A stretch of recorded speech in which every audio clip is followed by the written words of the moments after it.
ہم اگر چاہتے ہیں کہ ہماری وجہ سے حضور کی آنکھوں کو ٹھنڈک پہنچے تو ہم نماز 5 وقتہ قائم کریں، نماز 5 وقتہ ادا کریں، جماعت کے ساتھ ادا کریں۔ اللہ تبارک و تعالیٰ نے ارشاد فرمایا ان الصلاۃ تنہی عن الفحشاء والمنکر، کہ بے شک نماز جو ہے یہ بے حیائی اور برے کاموں سے روکتی ہے۔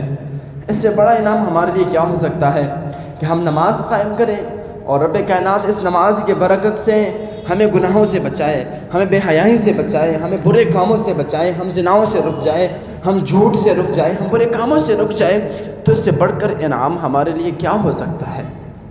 اور یاد رکھنا نماز ہمارے اوپر فرض ہے۔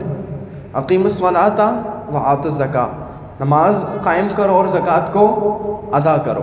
تو نماز 5 وقتہ یہ ہم پر فرض ہے، اور ہم سے پہلی امتوں پر بہت سی نمازیں فرض تھیں، اور اللہ نے ہم پر احسان کیا اور ہمارے لیے آسانی بنائی، حضور کے صدقے میں ہم پر کرم ہوا، ہم پر صرف اور صرف 5 نمازیں فرض ہو گئیں۔ اور اب اگر ہم صرف 5 نمازیں بھی ادا نہ کریں تو پھر ہم سوچیں کہ ہم کس مقام پر کھڑے ہیں۔ ہم عشق رسول کا دعویٰ تو کرتے ہیں، ہم یہ بات تو کہتے ہیں کہ ہم حضور پر اپنا تن من دن وارنے کے لیے، قربان کرنے کے لیے تیار ہیں، تو کیا ہم صبح گرم بسترے سے اٹھ کر مسجد تک جاتے ہیں، نمازیں 5 گانہ ادا کرتے ہیں؟ نماز فجر کیا ہم جماعت کے ساتھ ادا کرتے ہیں؟